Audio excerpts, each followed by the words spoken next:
राम राम भाई, सभी लोगों को कैसे हो आप सभी लोग। आशा करता हूँ आप सभी लोग अच्छे होंगे और अच्छे से अपनी पढ़ाई भी कर रहे होंगे। तो जैसा कि मैंने आप सभी से वादा किया था कि आपका सिलेबस बताने के बाद मैं सीधा आपके चैनल पे लेकर आने वाला हूँ क्लास 10th का पहला चैप्टर जिसका नाम है रियल नंबर। और आप सभी को पता है, मैंने इससे पहले लास्ट वीडियो जो कराई थी उसमें मैंने आपको सिलेबस डिस्कस किया था कि आपके क्लास 10th यूपी बोर्ड जो कि सेशन होने वाला है 2026-27 वाला, मतलब अब आप 9th क्लास से जब 10th क्लास में आए हो और 2027 में आप एग्जाम दोगे यूपी बोर्ड के, तो बोर्ड एग्जाम में अच्छा करने के लिए हम आपको यहाँ पर करा रहे हैं मैथ्स। और मैथ्स में हम लोग सारे चैप्टर यहाँ पर आपको क्लियर कराएंगे, कवर कराएंगे अच्छे से, एक एक स्टेप हम आपको समझाएंगे, विद एक्सरसाइज कराएंगे, प्रैक्टिस कराएंगे। ये सारी चीजें आपको इस यूट्यूब चैनल पर मिलेगी। ठीक है भाई। तो मैं आपको इससे पहले लास्ट वीडियो में आपको सिलेबस बताया था और आप सभी को पता होना चाहिए कि आपका सिलेबस क्या है, इसलिए मैं स्क्रीन पर लेकर आ चुका हूँ आप सभी का सिलेबस। तो भाई पहले तो आपको ये जानना है कि भाई आपका सिलेबस क्या है, और अच्छे से एक एक हम सारे चैप्टर को कवर करेंगे कि क्या क्या चैप्टर हमारा, कौन कौन से कैसे चैप्टर हैं और किस चैप्टर से कितने कितने क्वेश्चन आते हैं। आप सभी को पता है कि इस वाले चैप्टर से भी आपके 5 नंबर के क्वेश्चन आ जाते हैं। कौन सा वाला? जो रियल नंबर, जो पहला चैप्टर है। और ये पहला चैप्टर है, हम कुछ ही वीडियो में इसको खत्म कर देंगे क्योंकि आज की क्लास होने वाली है बिल्कुल बेसिक। और जिसने भी बेसिक क्लास आज की नहीं करी तो समझो भाई वो इस चैप्टर को दूर दूर तक अच्छे से नहीं समझ पाएगा। तो ये आज की जो क्लास होने वाली है वो बिल्कुल बेसिक होने वाली है। और इस चैप्टर से आपके कितने नंबर के क्वेश्चन आएंगे भाई? 5 नंबर के क्वेश्चन आएंगे। यूनिट पहली होगी। ये कौन सी यूनिट होगी भाई? पहली यूनिट होगी। तो भाई फटाफट से पहले तो चैनल को सब्सक्राइब कर लो और ज्यादा से ज्यादा अपने दोस्तों के साथ ये वाली वीडियो शेयर कर दो, क्योंकि आज की क्लास में आप सभी को काफी मजा आने वाला है। एकदम लास्ट तक देखना और एक एक स्टेप हम देखिए किस तरीके से समझते हैं हम लोग। पूरा जो रियल नंबर है उसको हम अच्छे से खोल कर पढ़ेंगे, एक एक स्टेप पढ़ेंगे कि रियल नंबर क्या है, अभाज्य संख्या क्या है, भाज्य संख्या क्या है, सहअभाज्य संख्या क्या है। ये सारी चीज हम लोग बिल्कुल बेसिक से कवर करने वाले हैं। तो फटाफट से शेयर कर दो और जिसने भी अभी तक इस चैनल को सब्सक्राइब नहीं किया तो फटाफट से सब्सक्राइब कर लो। फिर आगे बढ़ते हैं भाई अपने नेक्स्ट चैप्टर में जो कि आपका है वास्तविक संख्याएं। ठीक है भाई, करें स्टार्ट को क्लास। चलिए, तो क्लास को स्टार्ट करने से पहले कुछ चीजें मैं आपको बता देता हूं इधर कि हम कैसे क्या पढ़ने वाले हैं। देखिए, आप सभी को पता है कि आज की जो क्लास होने वाली है उसमें क्या है, आपका जो चैप्टर है वो क्या है? Real number. क्या नाम है भाई चैप्टर का? Real number. ये चैप्टर का नाम है। इसको हम हिंदी में क्या कहते हैं भाई?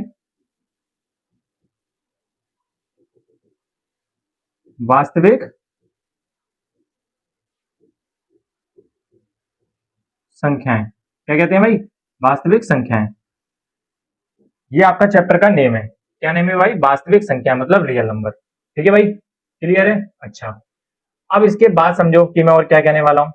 ये तो आपका चैप्टर का नेम हो गया, पर ये चैप्टर समझने से पहले हमको किन किन बातों का ध्यान रखना है। एक्चुअल में ये चैप्टर, ये जो नाम है वो ऐसे तो नहीं आ गया। हमारी सबसे बेसिक जो शुरुआत होती है वो कहां से होती है, पहले उसको समझने की कोशिश करना। हम लोग पहले पढ़ते हैं अंक। क्या पढ़ते हैं भाई? अंक। अंक जिसे हम कहते हैं भाई, क्या कहते हैं बताओ भाई? डिजिट। क्या कहते हैं भाई? डिजिट। पहले हम सबसे पहले जो छोटी क्लास में होते हैं तो हम लोग क्या पढ़ते हैं? डिजिट। ये सभी चीज पढ़ते हैं। ये संख्या की एक सबसे छोटी इकाई होती है। मैं अगर बोलूं कि अंक क्या है, कि संख्या की सबसे छोटी इकाई। अंक से ही हम संख्या बनाते हैं और बहुत सारी संख्या बनती है। जितनी भी आपने इस ब्रह्मांड में अभी तक संख्या देखी है वो सब किससे बनी है? छोटे छोटे अंकों से मिलकर बनी है।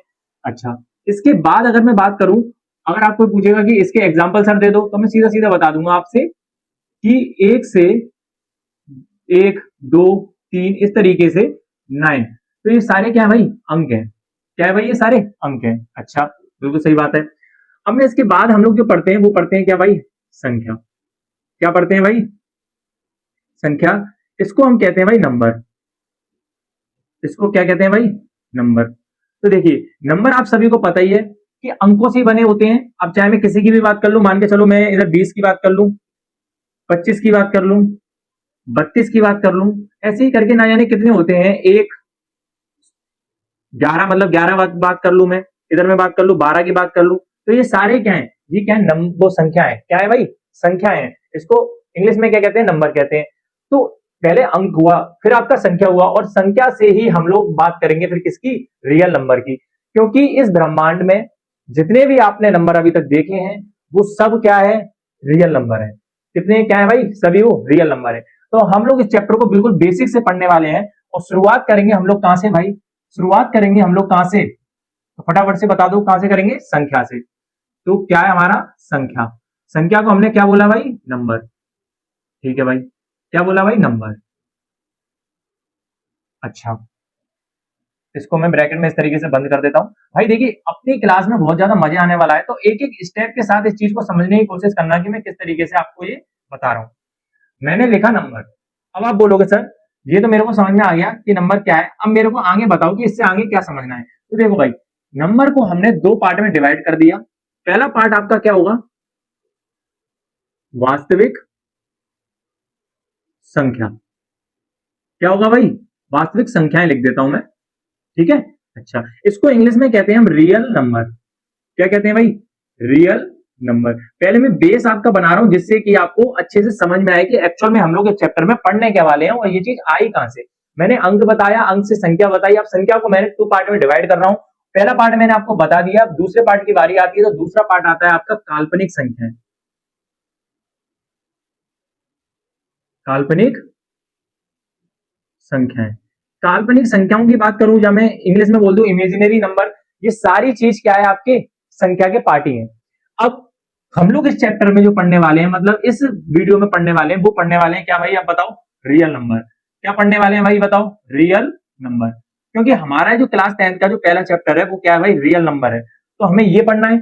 ये जो होती है काल्पनिक संख्याएं, जैसे हम इमेजिनरी नंबर कहते हैं, इसमें आपने इस तरीके से पढ़ा होगा कि जैसे √2, -√2, √-3, इस तरीके से √-5, ये सारे आपने इस तरीके से पढ़ा होगा। तो ये क्या चीज होती है, काल्पनिक होती है। इसमें आयोटा वगैरह आपने पढ़ा होगा, तो ये आप आगे वाली क्लास में सीखोगे। आज की क्लास में हम लोग जो डिस्कस करने जा रहे हैं वो क्या करने जा रहे हैं भाई, ये अब आपके चैप्टर की शुरुआत होती है। अब आपको समझ में आया होगा कि ये वो जो रियल नंबर है या वास्तविक संख्या है वो एक्चुअल में आया कहां से, समझ में आ गया भाई, क्लियर है।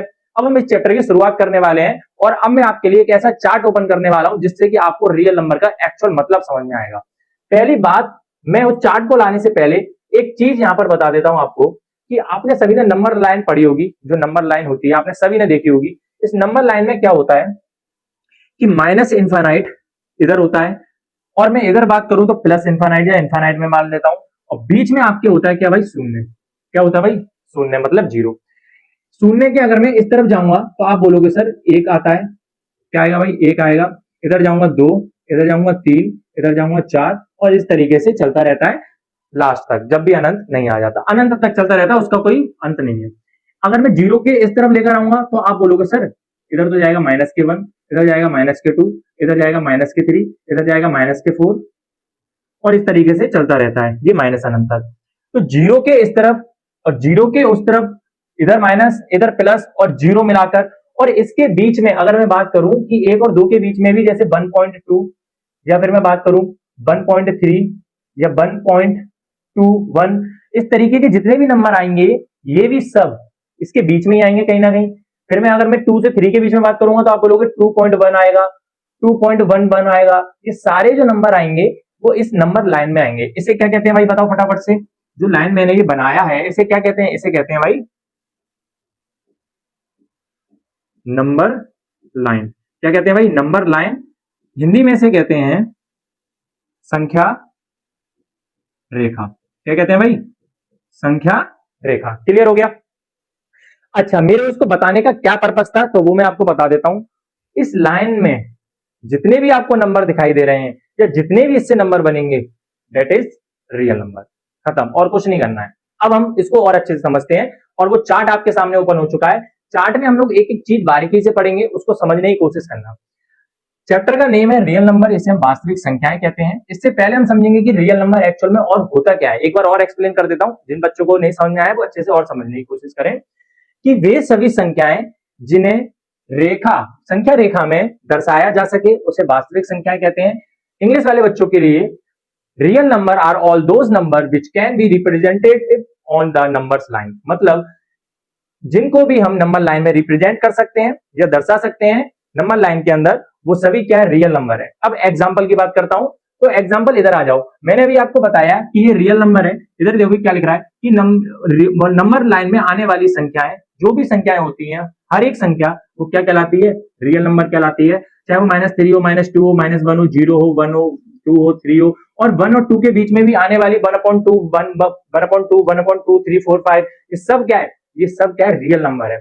एग्जाम्पल देख लो, -5, -2, 0, 1, 2, 3/4, -7/2 √2 √5 पाई, ऑलमोस्ट जितनी भी संख्या है वो सभी क्या है, रियल नंबर है। तो पहला तो जो मेन आपका टॉपिक है वो क्या है, रियल नंबर, और रियल नंबर जितने भी एग्जांपल है वो आप सभी के सामने है। ठीक है भाई, मैंने क्या किया कि इस रियल नंबर को टू पार्ट में डिवाइड कर दिया। पहला है आपका रेशनल नंबर, देन दूसरा है आपका क्या, इरेशनल नंबर।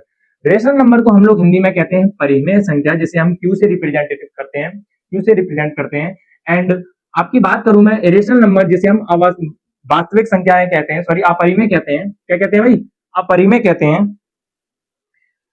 ठीक है, तो मैंने क्या किया, रियल नंबर को मैंने टू पार्ट में डिवाइड किया, पहला रेशनल नंबर, दूसरा इरेशनल नंबर। इसे परिमेय संख्या कहते हैं, इसे अपरिमेय संख्या कहते हैं। तो अब हम समझेंगे क्या, अभी तक मैंने आपको क्या बताया भाई, मैंने ये बता दिया, आपको समझ में आ गया। इसको क्या आर से डिनोट करते हैं। मैंने रियल नंबर बता दिया आपको, अच्छे से एग्जांपल दे दिए सारे, और जो भी नंबर लाइन में आता है वो सब क्या रियल नंबर है। अब रियल नंबर को मैंने टू पार्ट में डिवाइड कर दिया, पहला क्या है परिमेय संख्या रेशनल नंबर, एंड देन दूसरा है आपका अपरिमेय संख्या, जिसे हम क्या कहते हैं, इरेशनल नंबर कहते हैं। तो अब हम बात करेंगे कि रेशनल नंबर सर क्या है एक्चुअल में, जो रेशनल नंबर आप बोल रहे हो क्या चीज है, परिमेय संख्या क्या है।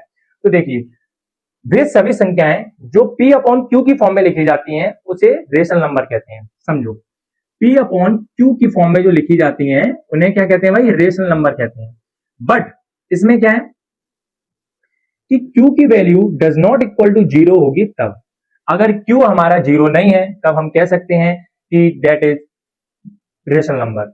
जैसे एग्जांपल की बात करूं, अगर मैं इसकी सिर्फ एग्जांपल की बात करूं तो एग्जांपल क्या होगा हमारा, अगर मैं दो की बात करता हूं तो दो हमारा क्या है, रियल नंबर है, रियल नंबर है। अगर मैं रियल नंबर के अंदर भी बात करूंगा तो मैं क्या बोलूंगा, तो आप बोलोगे सर ये रेशनल नंबर है। समझ में आ गई, क्यों, क्योंकि दो को भी मैं क्या लिख सकता हूँ, 2/1।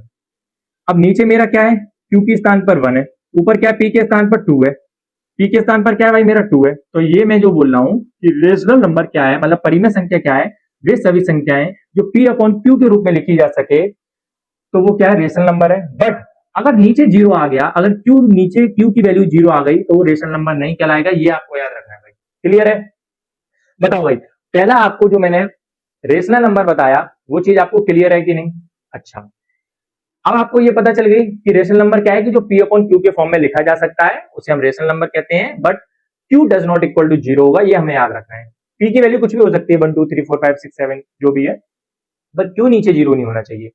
अब हम बात करते हैं इरेशनल नंबर, अपरिमेय संख्या, जो P अपॉन Q के फॉर्म में नहीं लिखा जा सकता उसे हम इरेशनल नंबर कहते हैं। इसे लिखा जा सकता है, इसे नहीं लिखा जा सकता। क्लियर हो गई दोनों बात।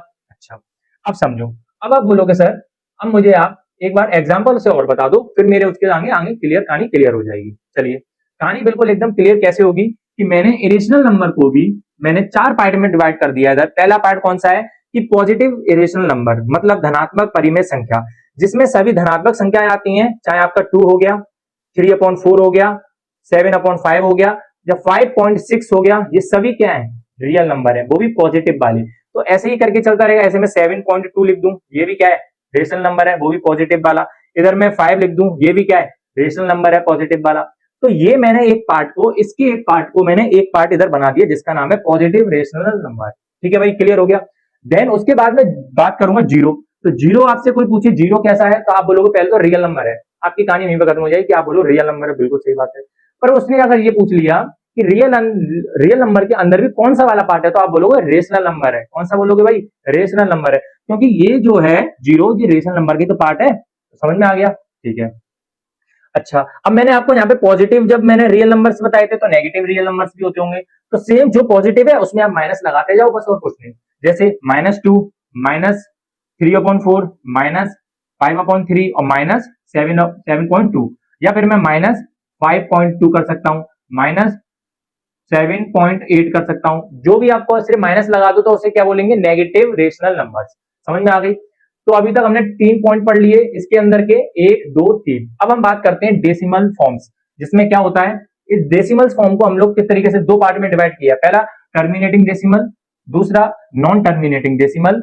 और अब इसको समझने की कोशिश करना, जैसे अगर मैं बात करता हूं कि 1/2 आपको पता है कि रेशनल नंबर है, बिल्कुल सही बात है। अगर मैं 1/2 को पॉइंट में कैसे लिख सकता हूँ, 0.5। तो मैंने 0.5 भी अगर आपसे कोई पूछे क्या है तो आप बोलोगे रेशनल नंबर है।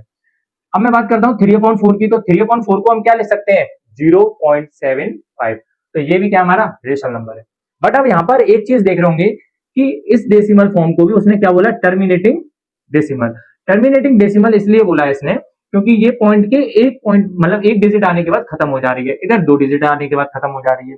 ऐसा नहीं है कि लगातार चलता जाए, समझ रहे हो मैं क्या कहना चाह रहा हूँ? मतलब पॉइंट के बाद कुछ संख्याओं में ही खत्म हो जाना, उसे कहते हैं टर्मिनेटिंग डेसिमल। ठीक है, अच्छा ये पहला पार्ट समझ में आ गया। दूसरा पार्ट की अगर मैं बात करता हूं तो वो कह रहा है नॉन टर्मिनेटिंग, मतलब जिसका समाप्त ही ना होना, सिर्फ चलते ही जाना। तो 1/3 ऐसा एग्जाम्पल है। 1/3 मतलब जब आप 3 का डिवाइड करते हो तो आपका जो आंसर आता है 0.333333 इस तरीके से चलता रहता है। वो कहां तक चलता रहेगा ये हमें नहीं पता भाई। तो जब अंत ना हो तो उसे कहते हैं नॉन टर्मिनेटिंग। क्या कहते हैं भाई? Non terminating. सेम एग्जांपल अगर मैं 2/11 की बात करता हूं तो ये क्या आता है 0.18181818 इस तरीके से चलता रहता है, इसलिए इसे कहते हैं नॉन टर्मिनेटिंग। बस अभी इतना समझो, ठीक है भाई। अच्छा, चारों पार्ट मैंने आपको बता दिए। अब हम बात करते हैं आपके इरेशनल नंबर की। तो इरेशनल नंबर में जो आपके एग्जांपल्स हैं वो क्या है? √2, क्या नाम है भाई? √2, √3, √5 और पाई। पाई अक्सर एग्जाम में आपके में पूछा गया है कि पाई कैसा नंबर है, तो आपके ऑप्शन में आएगा रियल नंबर है। अगर मैं आपको अभी ये देता हूं कि पाई कैसा नंबर है, देखिए साथ साथ हम क्वेश्चन को इसलिए कर रहे हैं यहां पर क्योंकि आप तभी समझ पाओगे। पहला मैंने अगर आपको ऑप्शन दिया कि रियल नंबर है, दूसरा अगर मैं आपको देता हूं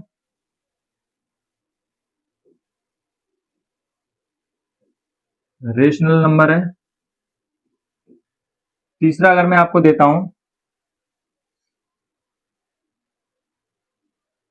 अगर मैं आपको देता हूं कोई भी मान लेता हूं प्राइम नंबर बोल देता हूं, और डी आपको मैं बोल देता हूं none of these, none of these.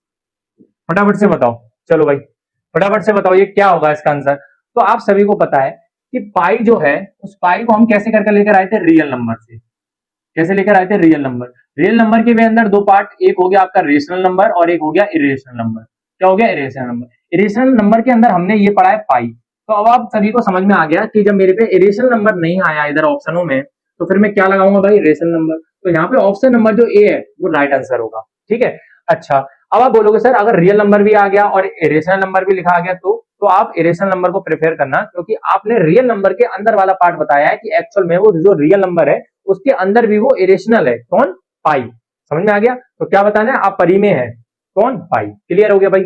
अच्छा, तो यहां से अब आपको क्या समझ में आया कि √2, √5, √3 या पाई ये सभी क्या है भाई हमारे यहाँ पर? तो आप बोलोगे ये है सभी आपके क्या? अपरिमेय संख्याएं, या फिर मैं बोलूं इरेशनल नंबर। क्लियर हो गया? अच्छा, अब आप बोलोगे सर कि हमको एक बार और अच्छे से बता दो, तो फटाफट से मैं अब क्या करता हूं आपको थोड़ा और अच्छे से बताने की कोशिश करता हूं, और अब यहां से आप समझने की कोशिश करना कि मैं क्या एक्चुअल में बोलने वाला हूं। हम लोग, आप सभी को पता है कि हम लोग कहां तक आ गए हैं भाई? वास्तविक संख्याएं। अब आपको और अच्छे से कहानी क्लियर होगी कि मैं क्या कहना चाह रहा हूं। समझो भाई, इस वास्तविक संख्याओं को मैंने 2 पार्ट में डिवाइड कर दिया। फटाफट से आप समझो। पहला हो गया हमारा क्या भाई? परिमेय। ठीक है भाई, शॉर्ट में रिवीजन कर रहे हैं हम। दूसरा हो गया हमारा अपरिमेय। दो संख्याएं हो गई, परिमेय और अपरिमेय। अब आपसे क्वेश्चन क्या पूछा जाएगा पता है? कि परिमेय और अपरिमेय को मिलाकर क्या बनता है? तो सीधा आप बोलोगे क्या? वो बनता है हमारा रियल नंबर, मतलब वास्तविक संख्या। क्या बनता है भाई? रियल नंबर मतलब वास्तविक संख्याएं। चलिए भाई, क्लास में मजा आ रहा हो तो फटाफट से शेयर कर दो भाई। अच्छा, ये आप सभी को पता है कि ये क्या होते हैं जो P/Q के फॉर्म में लिखे जा सकते हैं, उसको हम क्या कहते हैं? परिमेय संख्या कहते हैं। बट इधर क्या है कि Q does not equal to 0 होना चाहिए, बस इतनी सी कहानी है। ये क्या भाई? जो P/Q के फॉर्म में नहीं लिखे जा सकते हैं, तो जब नहीं लिखे जा सकते तो इसका मतलब वो क्या है? अपरिमेय संख्या है। अब आप मेरे को ये बताओ, जो मैंने बोला कि इसका एग्जाम्पल की बात करी मैंने √2, तो आप मेरे को बोलोगे √2 की वैल्यू क्या है? बताओ फटाफट से। आप बोलोगे √2 की वैल्यू क्या है? तो जब भी आप √2 की वैल्यू निकालोगे तो आपके पास जो वैल्यू आएगी वो 4 मतलब 1.414 इस तरीके से चलती हुई आएगी। तो ये क्या है कि एक्चुअल इसकी वैल्यू अभी नहीं निकल के आ रही। क्या आप इसको लिख सकते हो P/Q के फॉर्म में? कैसे लिखोगे? लिख ही नहीं पाओगे। क्यों? क्योंकि आपको पता ही नहीं कि जीरो कितने बढ़ाने हैं। समझ में आई? सेम अगर मैं बात करूं, अगर मैं पाई की बात करता हूं, जो पाई को हमने अपरिमेय संख्या कहा है, तो क्यों कहा है? इसलिए कहा है क्योंकि जो पाई की वैल्यू है वो होती है हमारे पास 3.145 इस तरीके से चलती रहती है। क्या होती है भाई? इस तरीके से चलती रहती है। तो पाई की वैल्यू का भी कोई अंत नहीं है, तो हमको पता ही नहीं चलेगा कि उसे पी अपॉन क्यू के फॉर्म में कैसे लिखें। जब हम पी अपॉन क्यू के फॉर्म में लिख ही नहीं सकते हैं तो हमको पता है कि वो क्या होंगी भाई, अपरिमेय संख्या होंगी। समझ में आ गया। सेम अगर हम बात करें रूट थ्री की, सेम हम बात करें रूट थ्री की, तो ये होता है 1.732 डॉट डॉट डॉट, इस तरीके से ये भी चलती रहती है। तो हमें इसका भी नहीं पता होता कि रूट थ्री को हम लोग पी अपॉन क्यू की फॉर्म में कैसे लिखेंगे। क्लियर हो गया भाई। तो इसीलिए जो संख्याएं पी अपॉन क्यू के फॉर्म में नहीं लिखी जा सकती उसको हम अपरिमेय संख्या कहते हैं, इंग्लिश में हम इसे इरेशनल नंबर कहते हैं। साथ में अगर मैं इसकी बात करूं कि मैंने इसको क्या किया था, इसको मैंने बताया था कि अपरिमेय संख्याओं के एग्जाम्पल, तो अपरिमेय संख्याओं के एग्जाम्पल चाहे वो 1 हो गया, ठीक है भाई, चाहे वो 2/3 हो गया, चाहे वो 5/4 हो गया, ठीक है, चाहे वो 7.6 हो गया, चाहे वो आप पर -2/3 हो गया, चाहे -1 हो गया, ये सभी क्या एग्जाम्पल है किसके, अपरिमेय संख्या के। समझ में आ रही होगी आपके। इसके बाद देख लो अब, अगर मैंने ये लिख दिया कि 1.2, ठीक है, तो ये भी क्या है भाई बताओ, परिमेय संख्या है। अगर मैंने लिख दिया 1.3333 इस तरीके से चल रही है, तो ये क्या भाई, परिमेय संख्या। बताओ क्या ये परिमेय संख्या है। अच्छा चलो ये मैंने लिख दिया, तो आप मेरे को ये बताओ क्या ये परिमेय संख्या है या नहीं, बताओ भाई फटाफट से बताओ। तो आप बोलोगे सर बिल्कुल सर ये परिमेय संख्या है, सर ये क्या है, बिल्कुल परिमेय संख्या है। बट यहां से मैं एक चीज और बताना चाहूंगा, जो मैंने अभी आपको बताया अगर मैं सिर्फ इसकी बात करूंगा तो आप बोलोगे सर ये क्या है, शांत है। हिंदी वाले बच्चों के लिए ये समझ में आ गया होगा कि शांत क्या चीज है, जो पॉइंट के बाद 1 या 2 डिजिट पर आकर रुक जाता है उसे हम शांत कहते हैं, और जो पॉइंट के बाद जो लगातार चलता रहता है उसे हम क्या कहते हैं भाई, अशांत। उसे हम क्या कहते हैं भाई, अशांत कहते हैं। अब शांत और अशांत दोनों को आपको क्लियर समझ में आ गया होगा। अच्छा सेम अगर मैं यहां पर एक एग्जांपल की बात करता हूं, 3.10 100 100 और इस तरीके से लगातार चलता जाता है, तो आप मेरे को बताओ क्या ये शांत है। तो आप बोलोगे नहीं सर ये शांत नहीं है, तो मैं क्या बोलूंगा फिर, अशांत है। क्यों, क्योंकि यहाँ पर भी पॉइंट केवल लगातार चल रहा था इसलिए मैंने इसे अशांत बोल दिया। तो सर आप बताओ सर इसको क्या बोलोगे, तो बच्चों आप बताओ फटाफट से। तो आप बोलोगे सर ये भी तो अशांत होगा, सर ये तो बच्चों वाली बात है, तो मैं बोलूंगा बिल्कुल सही है। अच्छा सर अनावर्ती और आवर्ती मैंने ऐसा कुछ सुना हुआ है, मेरे को डाउट हो रहा है कि मैंने अनावर्ती और आवर्ती ऐसा कुछ सुना हुआ है। बिल्कुल सही सुना है भाई तुमने। तो देखो क्या है, आवर्ती क्या है और अनावर्ती क्या है। आवर्ती वो है जो लगातार एक ही नंबर जैसे कंटिन्यू लगातार होते रहे, जैसे इधर हो रहा है पॉइंट के बाद 3 अगर आपके पास हो 5 तो इसे हम कह देते हैं भाई क्या, बताओ बच्चों, इसे हम कह देते हैं भाई आवर्ती। क्या कह देते हैं भाई, आवर्ती। तो अब आपको कहानी यहां से क्लियर ये होगी कि जो पॉइंट के बाद एक ही डिजिट लगातार रिपीट होती है, मतलब एक ही डिजिट बार बार रिपीट होती है, उसे हम आवर्ती कह देते हैं। और जो टेढ़ी मेढ़ी होती है, जैसे पॉइंट के बाद 10 हुआ, इधर फिर 100 हो गया, फिर 1000 हो गया, फिर 10,000 हो गया, तो ये कोई तुक नहीं बनना है, ये क्या है, थोड़ी टेढ़ी मेढ़ी सी हो रही है। तो तभी हमने भाई से फटाफट से बताओ क्या कह दिया, अनावर्ती। क्लियर हो गया मेरे बच्चों, क्या कह दिया मैंने इसे, अनावर्ती। तो आवर्ती और अनावर्ती दोनों में आपको समझ में आ गया। अशांत क्या है, जो पॉइंट पर लगातार चलता रहे, चाहे ये वाला चले चाहे ये वाला चले। शांत क्या है, जो पॉइंट पर थम जाए, भैया शांत हो गया, मैं नहीं कुछ कर रहा, ये भाई चल रहा, रुक ही नहीं रहा है, चलता जा रहा है, ये चलता ही जा रहा है, इसलिए अशांत कह दिया। आवर्ती क्या है, जो एक ही डिजिट जैसी चले, 5 5 चले, 2 2 चले, 3 3 चले, जो भी चले। अनावर्ती क्या है, जो टेढ़ी मेढ़ी चले, उसको समझ में नहीं आ रहा, 10 चल रहा है, कभी 20 चल रहा है, कभी कुछ चल रहा है। समझ में आ गया। तो ये आपका हो गया शांत और वो अशांत। अब सेम आपने जब ये पढ़ा था, अब आपको कहानी यहां से ये समझ में आएगी कि टर्मिनेटिंग डेसिमल क्या था, कि पॉइंट के बाद एक डिजिट बाद रुक जाए, मतलब शांत हो जाए। नॉन टर्मिनेटिंग मतलब होता है अशांत, और रिकरिंग डेसिमल मतलब जो आवर्ती होती है। तो देखिए पॉइंट 3 3 3 3 3 ऐसे करके चल रहा है, तो ये क्या भाई बताओ, आवर्ती है। इधर देखिए पॉइंट 18 18 18 18 18 ऐसे करके चल रहा है, तो ये क्या भाई बताओ, आवर्ती है। तो मैं इस नंबर को क्या बोलूंगा, फटाफट से आप बताओ। तो आप बोलोगे सर इस नंबर को आप बोलोगे कि ये क्या है भाई बताओ, non terminating recurring decimal. Non terminating recurring decimal. समझ में आ गया, समझ में आ गया कि मतलब अशांत भी है और आवर्ती भी है। अब यहां पर आ जाओ, क्या आप बताओ जो पाई है तो वो क्या है, आप मेरे को बताओ फटाफट से कि जो पाई है वो क्या है। तो आप बोलोगे सर कि वो है, अगर मैं आपसे पूछ रहा हूं कि जो पाई है वो क्या है, तो फटाफट से बताओ आप, जो पाई है वो क्या चीज है। तो आप बोलोगे सर ये तो सर अशांत तो है। सर कहां से पता चली ये अशांत है, बेटा मेरी किताब में ये चीज लिखी हुई है कि अशांत है। सर अभी किताब में आपने तो अभी याद करा दिया, अच्छे से समझा दिया, फिर क्या किताब की जरूरत पड़ रही है? तो भाई ये किताब में नहीं, मैंने समझाया है, और ये समझने से ही चीज आएगी कि ये अशांत क्यों है। क्योंकि हमको इसकी वैल्यू पता है कि 3.14 और इस तरीके से चलती रहती है। हम अप्रोक्स मानते हैं ये चीज, तो पॉइंट का 2 डिजिट देना तो हम अप्रोक्स मानते हैं। तो इस तरीके से चलती रहती है, लगातार चलती रहती है, इसका कोई अंत नहीं है, इसलिए अशांत है। बट ये क्या है कि 1.456 ऐसे फलाना सिंह जो भी आगे चलता रहता है, चलता रहता है, टेढ़े बड़े नंबर आते हैं, कभी 5 आ जाता है, 6 आ जाता है, इस तरीके से नंबर आ जाते हैं, 9 आ जाता है। तो इसलिए हमने इसको क्या कह दिया भाई बताओ, इसलिए हमने इसको क्या कह दिया भाई बताओ, अनावर्त।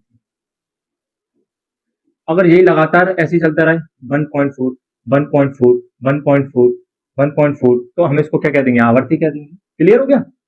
बताओ भाई प्यारे बच्चों, क्लियर हो गया नहीं? Dot dot dot dot dot इस तरीके से चलता है। अब आपको ये क्लियर हो गई होगी सारी चीजें कि मैंने इधर जो लिखा था non terminating and non recurring decimal, समझ में आ गया? तो ये आपको यहां से अच्छे से समझना है, ठीक है? अच्छा, अब हम बात करते हैं नेक्स्ट, और नेक्स्ट समझने की कोशिश करते हैं कि अभी तक हमने क्या क्या पढ़ लिया। आप सभी को पता है, मैंने रियल नंबर बता दिया, रियल नंबर के 2 पार्ट बता दिया आपको, परिमेय संख्या अपरिमेय संख्या, दोनों के अच्छे से एग्जाम्पल बता दिए। और अब हम बात करेंगे परिमेय संख्या। क्या बात करेंगे भाई? परिमेय संख्या। इसके अंदर भी हमारे पास बहुत कुछ सीखने को है भाई। क्या है भाई? बहुत कुछ सीखने को है, तो सारी चीज हम यहाँ पर जानेंगे। अभी अभी कहानी खत्म नहीं हुई है बच्चों, अभी कहानी खत्म नहीं हुई है। अब हमारा फास्ट चलने का समय आ गया कि परिमेय संख्या के अंदर और हम क्या पढ़ने वाले हैं। परिमेय संख्या के अंदर और हम क्या पढ़ने वाले हैं, तो फटाफट से देख लो। अब पहला, ठीक है भाई, इसको हटा के मैं वैसे ही कर देता हूं। पहला पहला हम पढ़ेंगे क्या भाई बताओ? पूर्णांक। इसे इंग्लिश में कहते हैं इंटीजर। इसे हम किससे रिप्रेजेंट करते हैं? जेड से। फिर हम पढ़ेंगे क्या? फिर हम क्या पढ़ेंगे भाई बताओ? पूर्ण संख्या। इसे हम कहते हैं होल नंबर, इसे हम डब्ल्यू से रिप्रेजेंट करते हैं। देन इसके बाद हम पढ़ेंगे क्या? तो आप बोलोगे सर प्राकृतक संख्या, या फिर हम बोलेंगे प्राकृतिक संख्या। ठीक है, जैसा भी आपका मन है वो चीज आप समझ लो। इसे हम नेचुरल नंबर कहते हैं, इसलिए इसे हम एन से रिप्रेजेंट करते हैं। किससे करते हैं प्यारे बच्चों बताओ? एन से रिप्रेजेंट करते हैं।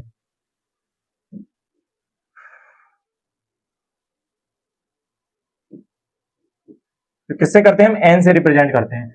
अच्छा, अब कहानी देखो यार, यहाँ से क्या अलग शुरू होने वाली है कि सर पूर्णांक क्या है, इंटीजर क्या है। तो मैं आपको बता दूं पूर्णांक क्या है।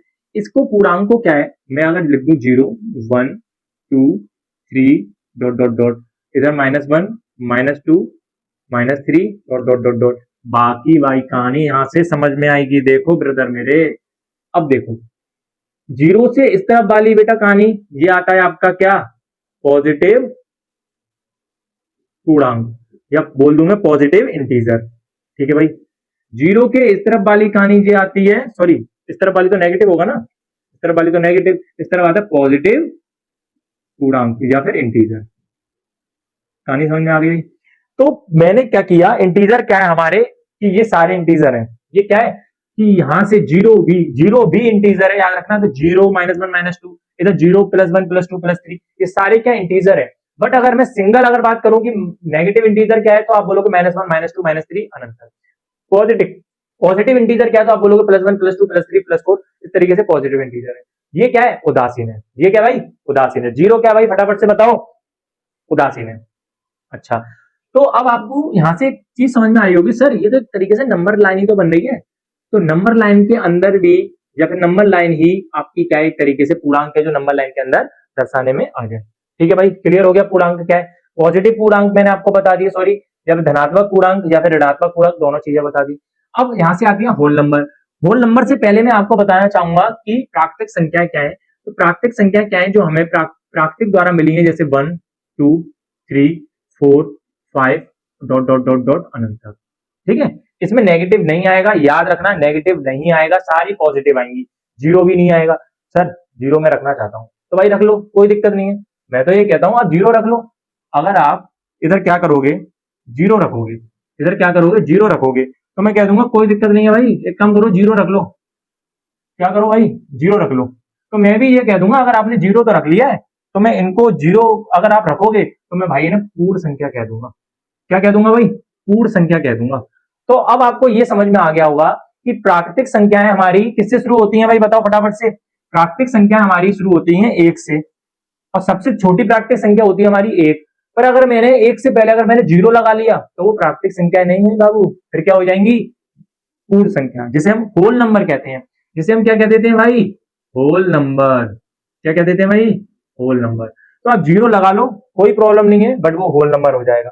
तो होल नंबर और प्राकृतिक संख्याओं में डिफरेंस समझ में आ गया, पूर्णांक संख्या क्लियर हो गया। नेक्स्ट, अब हम इसमें और थोड़ा आगे बढ़ लेते हैं भाई, थोड़ा और आगे बढ़ लेते हैं। देख रहे हो आप कहां से पहुंचा दिया मैंने आपको, कहां तक। तो देखो भाई, अब हम प्राकृतिक संख्याओं की बात करेंगे। किसकी बात करेंगे बच्चों, प्राकृतिक संख्याओं की बात करेंगे। प्राकृतिक संख्याओं में भाई हमारे पास बहुत बथेरी चीजें हैं पढ़ने के लिए। आप बोलोगे सर क्या क्या है, तो वो हम यहाँ पर आपको बताएंगे। पहला हम आपको छोटी सी शुरू करेंगे, सम संख्याएं। क्या है भाई, सम संख्याएं, संख्या, यह संख्याएं लिख देता हूं यार मैं। दूसरा, विषम संख्याएं, ये तो ओरली आपको याद भी होगा, विषम संख्याएं। फिर आता है आपका भाज्य, फिर आता है आपका अभाज्य संख्याएं, भाज्य संख्याएं, अभाज्य संख्याएं। क्लियर हो गया ब्रदर। अभी तो मजा ही है भाई, बहुत कुछ सीखने को है इधर।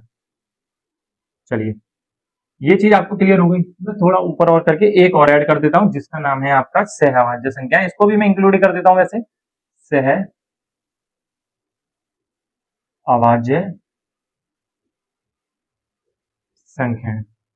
ठीक है ब्रदर, थोड़ी और क्लास रह गई है, डटे रहो। जो भी बच्चा जहां तक डटा हुआ है, इसका मतलब ये है कि वो बहुत अपने एग्जाम के लिए डेडिकेटेड है, उसको पढ़ने में काफी अच्छा लग रहा है और वो अच्छा स्कोर भी करेगा भाई। ठीक है, तो देखो भाई, प्राकृतिक संख्या है, अब आपको मैंने फटाफट से बता दिया कि सर क्या है, कि 1 है, 2 है, 3 है, 4 है, 5 है, 6 है, 7 है भाई, 8 है भाई, 9 है, और dot dot dot dot dot इस तरीके से लगातार है। सर सम संख्या है, बच्चा भी जानता है भाई सम संख्या क्या है। जो 2 से डिवाइड होती है उसे सम संख्या कहते हैं। कैसे बच्चों, क्या एक 2 से डिवाइड होता है, तो आप बोलोगे नहीं होता है सर, तो मैं बोलूंगा नहीं है सम संख्या। क्या 2 होता है, तो आप बोलोगे 2 है। क्या 3 होता है, नहीं है। 4 है, बट सर 2 2 का डिफरेंस आ रहा है, तो लगातार लगाते जाओ फिर, और क्या होगा बच्चों, तो ये आपकी सम संख्याएं हैं। सम संख्याओं के एग्जाम्पल आपको क्लियर हो गए। नेक्स्ट हम बात करेंगे विषम संख्याएं। तो विषम संख्या 2 में जिसका डिवाइड नहीं जाता, तो 2 में भाई 1 में जाता है, तो आप ये बोलोगे विषम संख्या हो गई। 2 में चला जाता है, 3 में नहीं जाता है, फिर आपका 5 आता है, फिर 7 आता है, 9 आता है, आपका 11 आता है, 13 आता है, डॉट डॉट डॉट इस तरीके से आता है। तो विषम संख्याओं के भी आपको एग्जाम्पल समझ में आ गए। नेक्स्ट हम बात करते हैं भाज्य संख्याएं। कान खोल के सुन लो, एक बार में बात अंदर जाएगी। देखो भाज्य संख्याएं क्या है, कि जिस संख्या के 2 से अधिक फैक्टर होते हैं, जिस संख्या के 2 से अधिक फैक्टर होते हैं, जब जिस संख्या के 2 से अधिक गुणनखंड होते हैं, उसे हम क्या कहते थे, भाज्य संख्या कहते हैं। एग्जाम्पल के रूप में अगर मैं बात करता हूं, छोटा सा एक नंबर लेता हूं 4, तो आप बोलोगे सर जी 4 तो है सर जी 2 से भी डिवाइड होता है सर। सर जी 4 तो सर जी खुद से भी डिवाइड होता है। सर जी 4 तो सर 1 से भी डिवाइड हो जाता है। सर जी 4 और किसी से नहीं होगा भाई, ये इतनों से डिवाइड होता है और इससे ज्यादा कुछ नहीं। तो 4 हमारा क्या है सर, 4 हमारा क्या है, भाज्य संख्या है। सर मैं एक बात और लेके चलूं सर एक और लेकर देखूं, तो आप बोलोगे सर जी 4 1 से डिवाइड होता है, और तो किसी से नहीं हो रहा, एक नहीं है। सर मैं 2 की बात लेकर चलूं, तो 2 देखो 2 से डिवाइड होता है, 1 से डिवाइड होता है। तो सर ये 2 से डिवाइड हो रहा है, पर हमें 2 से अधिक फैक्टर होने चाहिए उसके, 2 से अधिक फैक्टर होने चाहिए। सर 3 की देख लेता हूं मैं, तो आप बोलोगे सर 3 1 से डिवाइड होता है, 2 से नहीं होता, 3 से होता है। तो सर इसके भी तो 2 फैक्टर निकले, 1 और 3। ठीक है, तो पहली हमारी जो भाज्य संख्या आएगी वो क्या आएगी भाई, फटाफट से बताओ, 4 आएगी। क्लियर है। तो अगर आपसे क्वेश्चन ये पूछा जाता है प्यारे बच्चों, कि सबसे छोटी भाज्य संख्या कौन सी है, तो आप फटाक सीना बता दोगे कि 4 होती है सर। क्या होती है भाई, 4 होती है। क्लियर है भाई। तो सबसे छोटी भाज्य संख्या आपकी बच्चों क्या होगी, 4 होगी। ठीक है भाई। अच्छा, और एग्जाम्पल की बात अगर मैं कर लेता हूं, मैं 6 रख के देखता हूं, तो आप बोलोगे सर 6 भी देखो डिवाइड हो रहा है, 3 से हो रहा है, 2 से हो रहा है, 6 से हो रहा है, 1 से हो रहा है। किससे हो रहा है भाई, 1 से हो रहा है। तो 2 या 2 से अधिक, 2 तो मान ही मत, 2 का कोई मतलब नहीं है, सॉरी, 2 से अधिक संख्याएं का जो फैक्टर होता है, मतलब इस संख्या का 2 से अधिक फैक्टर जो हो रहे हैं, तो इसका मतलब वो ये संख्या क्या है, भाज्य संख्या है। क्लियर हो गई। तो 4 हो गया, 6 हो गया, ठीक है। 8 की बात करता हूं मैं, 10 की बात करता हूं, ये सारी क्या है भाई, ये क्या है भाई, भाज्य संख्या है। क्लियर है। तो थ्योरी आप खुद ही लिख लेना, मैं वो नहीं बता रहा हूं आपको। अब हम नेक्स्ट बात करने वाले हैं प्राइम संख्या, जिसे हम इंग्लिश में प्राइम संख्या कहते हैं। प्राइम नाम से ही प्राइम लग रहा है, जियो प्राइम, प्राइम बहुत सारी चीजें हैं, प्राइम वीडियोस, ठीक है भाई। तो ये बहुत सारी चीजें हैं। तो प्राइम चीज ऐसा लगता है ना, प्राइम चीज है तो भाई ये बहुत ज्यादा यूनिक है और जो इंपॉर्टेंट भी है आपके लिए एग्जाम के पर्पज से। ठीक है, तो देखिए प्राइम नंबर या अभाज्य संख्या किसे कहते हैं? वे सभी संख्याएं, थ्योरी लिखो भाई फटाफट से, वे सभी संख्याएं जो खुद से और एक से डिवाइड होती हैं। वे सभी संख्याएं जो खुद से या फिर जो खुद से और एक से डिवाइड होती हैं उसे हम क्या कहते हैं? अभाज्य संख्याएं। तो एग्जांपल देखो भाई, अगर मैं बात करता हूं दो, तो दो देखो खुद से डिवाइड हो रहा है और किससे हो रहा है? एक से हो रहा है। अगर मैं बात करता हूं तीन, तो तीन देखिए तीन से हो रहा है और एक से हो रहा है, इसके अलावा तो किसी से नहीं हो रहा। अगर मैं बात करता हूं चार, तो चार देखो भाई दो से हो रहा है, चार से हो रहा है और एक से हो रहा है। तो आप मेरे को बताओ, ये तो तीन से डिवाइड हो रहा है, पर मैंने क्या बोला कि वो खुद से और एक से डिवाइड होनी चाहिए, पर ये तो नहीं है इसका मतलब। तो इसका मतलब क्या है कि चार अभाज्य संख्याएं नहीं है, बट कौन सी है? भाज्य संख्या है। भाई कौन सी है फिर? भाज्य संख्या है। ठीक है भाई। नेक्स्ट अगर मैं बात करता हूँ पांच की, तो पांच देखो पांच से होगा और भाई एक से होगा। नेक्स्ट बात करता हूं मैं छह की, छह नहीं होगा क्योंकि छह भाज्य संख्या है और छह के इतने सारे फैक्टर हैं। सात की बात करता हूं तो सात देखो भाई सात से होगा और एक से होगा। तो फटाफट से अब आप यहाँ पर इसके एग्जाम्पल लिख लो, क्योंकि बहुत आता है भाई, बहुत आता है पूछने के लिए। तो मैं यहाँ पे फटाफट से एग्जाम्पल लिख देता हूँ इसके। तो देखिए भाई दो कॉमा, तीन कॉमा, पांच कॉमा, सात कॉमा, 11 कॉमा, 13, 17, 19, 16। अब आपसे अगर ये पूछा जाए, अब आपसे अगर ये पूछा जाए सबसे छोटी अभाज्य संख्या कौन सी है? सबसे छोटी अभाज्य संख्या कौन सी है? तो दो है। सबसे छोटी सम अभाज्य संख्या कौन सी है? तो आप बोलोगे दो है। सबसे छोटी विषम अभाज्य संख्या कौन सी है? तो आप बोलोगे सर तीन है। सबसे छोटी विषम अभाज्य संख्या कौन सी है? तो आप बोलोगे तीन है। क्लियर हो गया भाई? बहुत ही आसान आसान है और इसमें ज्यादा कुछ समझने की कोई जरूरत नहीं है। नेक्स्ट हम बात करते हैं को प्राइम नंबर, जिसे हम सह अभाज्य संख्या कहते हैं। भाई क्या कहते हैं? सह अभाज्य संख्या। तो वे संख्याएं जिनका HCF, जिनका HCF मतलब जो इनका HCF निकले, ऐसी देखो सह अभाज्य मतलब समझ में आ रहा है ना आपका? को मतलब दो संख्याएं होंगी, तो ऐसी दो संख्याएं जिनका HCF हमारे पर अगर एक आता है तो उसे हम सह अभाज्य संख्या कहते हैं। ये आपके लिए थ्योरी हो गई। एग्जाम्पल की अगर मैं बात करता हूं प्यारे बच्चों, अगर मैं एग्जाम्पल की अगर मैं बात करता हूं तो एग्जाम्पल भी लिख लेते हैं भाई फटाफट से। अगर मैं बात करता हूं 8,25, बताओ भाई इनका HCF निकालोगे तो क्या निकल कर आएगा? तो आप बोलोगे सर फटाक से सर इनका HCF भी हमारे पास बनाएगा। तो मैं ये बोलूंगा दोनों संख्याएं क्या है भाई? सहभाज्य संख्या है। अगर मैं बात करता हूं इनका कि 11 और 13 इनके सहभाज्य मतलब HCF निकालूंगा क्या आएगा? एक आएगा। तो ये भी क्या है हमारा भाई? सहभाज्य संख्या है। समझ में आ गया? सहभाज्य मतलब जोड़े में आएगा, आप सिंगल को नहीं बता सकते कि ये मतलब 11 सहभाज्य है या नहीं। समझ में आ गई? क्लियर है? तो अब आपको प्राकृतिक संख्याओं के अंदर भी जो चीजें समझ में आ गई होंगी, मैंने आपको बताया सम, विषम, भाज्य, अभाज्य और सहभाज्य, ये सारी चीज मैंने आपको बता दी भाई। क्लियर है भाई? फटाफट से बताओ। अच्छा, देन इसके बाद हम जाने वाले हैं कहा, हमारे जो नेक्स्ट टॉपिक है वो भी बहुत ज्यादा शानदार है और उसे हम कहते हैं, जब हमने HCF का नाम ले लिया तो शुरुआत भी तो हम भाई HCF की करेंगे ना। तो HCF एंड LCM, इसे हम इसका फुल कॉन्सेप्ट जानेंगे, बहुत ही अच्छी तरीके से समझेंगे। तो पहला हम जो समझने वाले हैं वो समझने वाले हम क्या भाई? बताओ फटाफट से। वो समझने वाले हम HCF मतलब हाईएस्ट कॉमन फैक्टर। इसे हम फुल फॉर्म होती है इसकी हाईएस्ट कॉमन फैक्टर, महत्तम समावर्तक। क्या कहते हैं? महत्तम समावर्तक। समझ में आ गई? अच्छा, इसका अब थ्योरी समझो। एक्चुअली थ्योरी क्या कहते हैं, पहले इसको समझेंगे फिर इसको समझेंगे, एक एक करके समझेंगे भाई। ठीक है, एग्जांपल भी बताऊंगा, घबराना मत। थ्योरी आज की कंप्लीट होगी, नेक्स्ट क्लास से हम लोग पक्का क्या करने वाले हैं भाई? आपकी एक्सरसाइज स्टार्ट करने वाले हैं। तो समझो परिभाषा क्या है कि दो या दो से अधिक संख्याओं को पूरी तरीके से विभाजित करने वाली सबसे बड़ी संख्या। समझ रहे हो? दो या दो से अधिक संख्याओं को पूरी तरीके से विभाजित करने वाली सबसे बड़ी संख्या। इधर समझना ये क्या लाइन लिख रही है? सबसे बड़ी संख्या को हम क्या कहते हैं भाई? HCF मतलब हाईएस्ट कॉमन फैक्टर। याद रखना, इधर फैक्टर है इधर मल्टीपल है, दोनों में अंतर है। समझ में आ रही है? अच्छा, अब आप बोलोगे सर मैंने 12 ले लिया एक, और एक मैंने क्या ले लिया भाई बताओ? एक मैंने क्या ले लिया? एक ले लिया मैंने 18। एक क्या ले लिया मैंने? 18। चलिए, तो देखिए मैंने अब 12 को जब मैं तोड़ूंगा तो आप बोलोगे सर 12 जो डिवाइड हो रहा है वो एक से भी हो रहा है, दो से भी हो रहा है, तीन से भी हो रहा है, चार से भी हो रहा है, छह से भी हो रहा है, 12 खुद से भी हो रहा है। ठीक है, अब मैं 18 को लूंगा तो 18 एक से भी हो रहा है, दो से भी हो रहा है, तीन से हो रहा है, छह से हो रहा है, 9 से हो रहा है और 18 से भी हो रहा है। क्लियर है भाई? ठीक है, अब हमसे पूछा क्या है? देखो HCF पूछा ना इसका। तो HCF में क्या है कि हमें एक तो कॉमन लेना है और फैक्टर लेना है। फैक्टर मतलब जो कि इसके मल्टीपल में भी आ रहा हो, मतलब इसके भी फैक्टर में आ रहा हो और इसके भी फैक्टर में आ रहा हो। तो पहले हमें कॉमन देखना है, तो कॉमन देख लो सर। एक और दो भी आ रहे हैं, ठीक है, तीन भी आ रहा है, ठीक है, और छह भी आ रहा है। तो एक तो मेरे को एक मिल गया, दो मिल गया, तीन मिल गया और छह मिल गया। एक, दो, तीन, छह, ये चीज मिली मेरे को। अब बाकी का सब भूल जाओ जो भी बचा। क्लियर है? अच्छा सर, इतनी कहानी तो सर क्लियर हो गई, इसके बाद आगे का बताओ सर। तो देखो भाई फटाफट से, हमने कॉमन निकाल लिया, फैक्टर निकाल लिया, बट उसमें पूछा क्या है भाई? हाईएस्ट पूछा है। तो हाईएस्ट का मतलब क्या हो गया कि इन सब में हाईएस्ट कौन सा नंबर दिखाई दे रहा है जो कि कॉमन भी हो और उसका दोनों का फैक्टर भी हो। तो आप बोलोगे सर 6 दिखाई दे रहा है बाबू। क्या दिखाई दे रहा है भाई? 6 दिखाई दे रहा है। तो बस कुछ नहीं है कहानी, मैं ये बोल दूंगा कि हाईएस्ट कॉमन फैक्टर हमारे पास 6 है और इनका जो एच सी एफ है वो भी क्या है? 6 है। क्लियर है? बताओ भाई, एच सी एफ भी क्या हो जाएगा इनका? 6 हो जाएगा। बताओ भाई फटाफट से, क्लियर है? समझ में आ गई ना?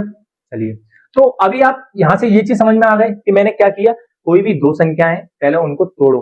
तोड़ दिया आपने, किस किस से डिवाइड हो रही है, तो आपने तोड़ा उनको कि ये भाई जैसे 12 है, एक से भी जा रही है, दो से भी जा रही है, तीन से भी जा रही है, चार से भी जा रही है, छह से भी जा रही है, 12 से भी जा रही है। अब मैंने 18 को देखा तो 18 भी जा रहा है। अब हमने क्या किया, कॉमन फैक्टर निकाल लिए। पहले कॉमन फैक्टर हमारे पास ये चीजें आ गई कॉमन फैक्टर में, बट अब हमें इनमें सबसे बड़ा निकालना है। तो सबसे बड़ा, क्योंकि हाईएस्ट पूछा हुआ उसमें, तो इसलिए सबसे बड़ा हमारे पास 6 हो जाएगा। क्लियर है भाई? चलो,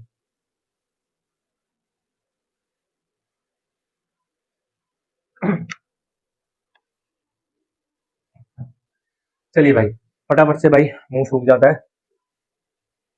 अच्छा, अब देखो भाई, अब हम फटाफट से इधर आते हैं, एलसीएम की बात करते हैं। एलसीएम का मतलब समझो, उसकी लैंग्वेज क्या कहती है? Least common multiple. Least common multiple, इसे हिंदी में हम लोग क्या कह देते हैं भाई बताओ? लघुत्तम समवर्तक। ठीक है, तो देखो परिभाषा क्या है, दी गई संख्याओं में पूरी तरीके से विभाजित होने वाली सबसे छोटी, इधर थी सबसे बड़ी, इधर थी सबसे छोटी, ये संख्याओं को डिवाइड करती है।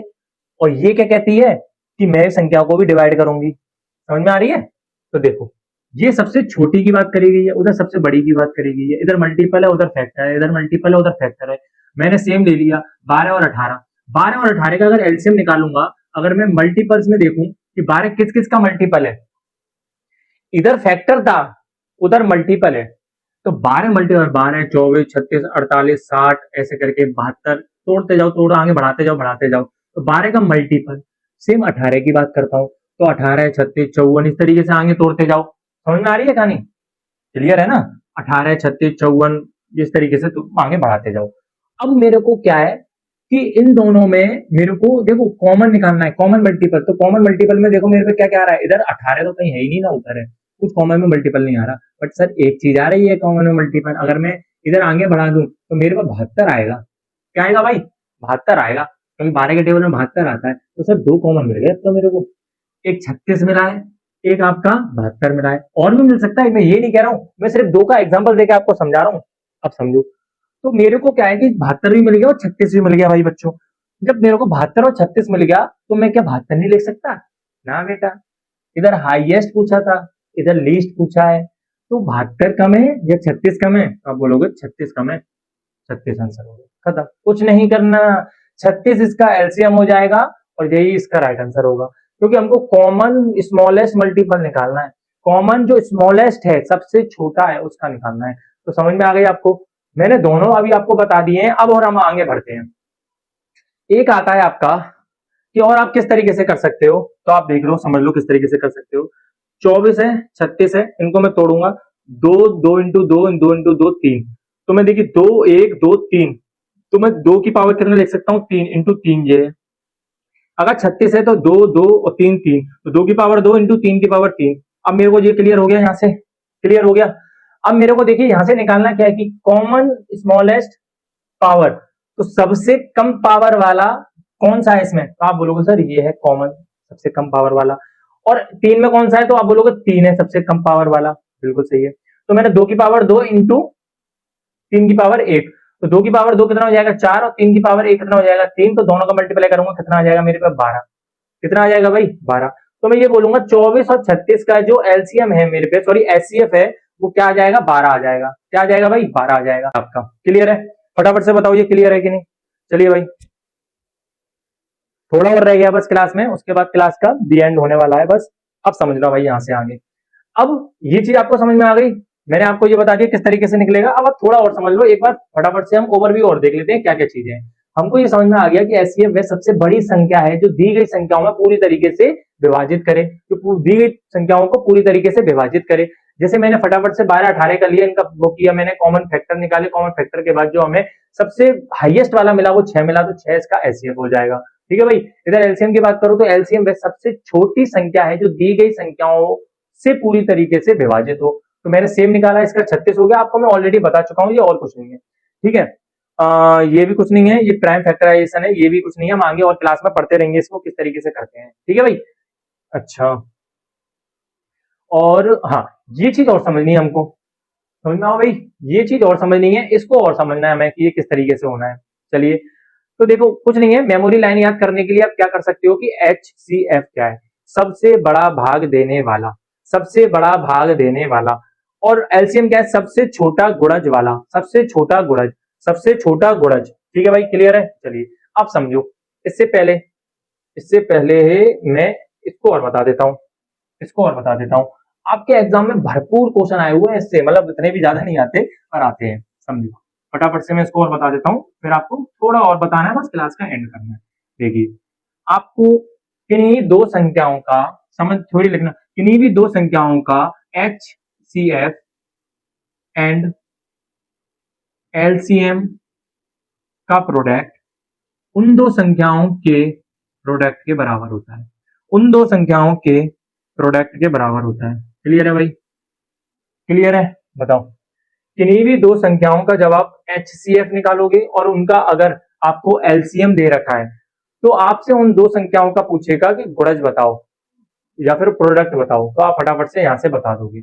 या कोई दो संख्याएं आपको दे रखी हैं, कोई दो संख्याएं आपको दे रखी हैं, जैसे जैसे अगर मैंने जो 12 वाला लिया था और 18 वाला लिया था, कोई भी दो संख्याएं दे रखी हैं, मैं एग्जांपल देके बता रहा हूं। मैं ये फॉर्मूला जो है आपका मोस्ट इंपोर्टेंट है, मोस्ट इंपोर्टेंट है। तो एग्जांपल बता रहा हूं, मैंने क्या किया कि 12 का और इनका, मतलब इनको मैं वो निकालता हूं, इनका एलसीएम निकालता हूं और एचसीएफ निकालता हूं। तो पहले अगर मैं इनका एलसीएम निकालूंगा, तो एलसीएम बताओ मेरे को भाई क्या आएगा। तो देखिए, मैं इनका एलसीएम निकालता हूं, इनको थोड़ा छोटा करना चाहिए था मेरे को, कोई नहीं, हाँ, छोटे से ना और विजिबल हो अच्छे से। तो देखिए, 12 12 24 12 24 36 48, इधर आ जाओ।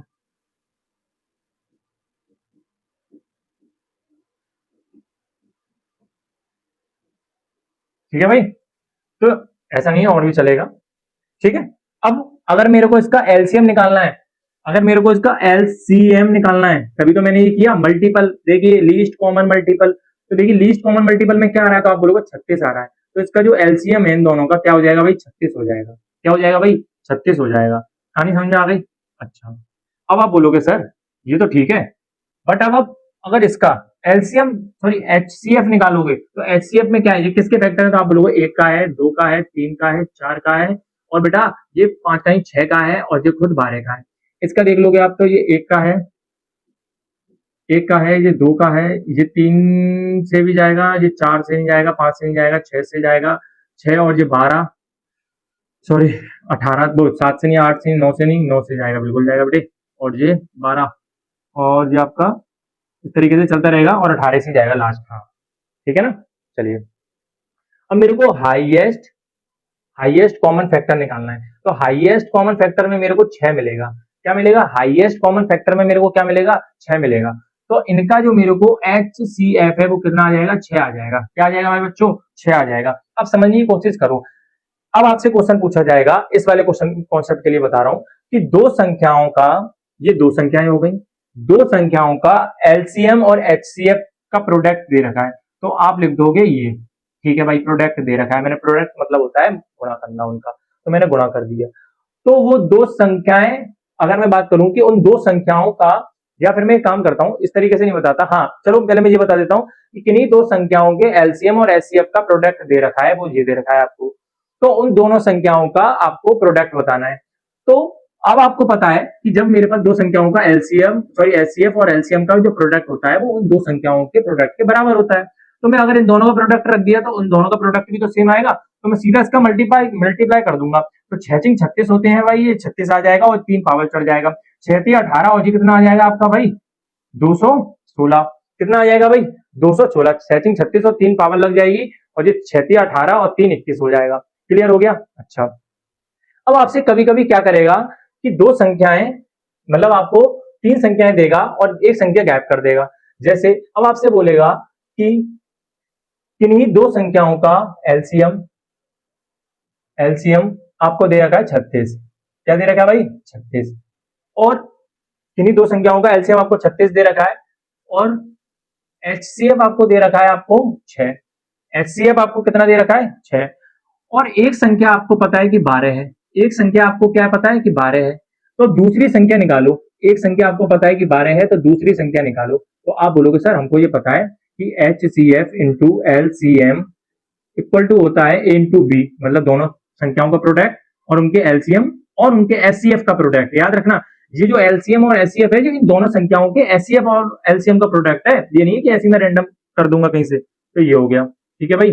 अच्छा, अब मैं सीधे सीधे संख्याएं रखूंगा। तो देखो भाई मैंने रखा हमारा 36 है इंटू और आपका सॉरी 6 है और ये कितना है 36 है इंटू मतलब बराबर ए हमारे पास 12 है। अब मेरे को बी निकालना है तो मैं सीधा बी निकालूंगा। 12 फिर मैं काटूंगा इसको, कितनी बार कटेगा? तो आप बोलोगे 3 बार कटेगा। तो बी की वैल्यू कितनी आ जाएगी? आप बोलोगे 18 आ जाएगी। तो बेटा मैंने इधर कौन सी वैल्यू रखी थी? 12 और 18। समझ में आ गई कैसे निकलेगा? क्लियर है भाई। चलिए अब लास्ट आपके लिए है जो कि मैं और बताना चाहूंगा आपको कि पाई के बारे में थोड़ा और ज्ञान, कि पाई एक्चुअल में कैसे काम करता है। हमारा पाई हमारा एक्चुअल में कैसे काम करता है तो देखो भाई समझो पहले। पाई एक ग्रीक वर्ड है। पाई एक क्या है बच्चों? ग्रीक शब्द है। ग्रीक शब्द है।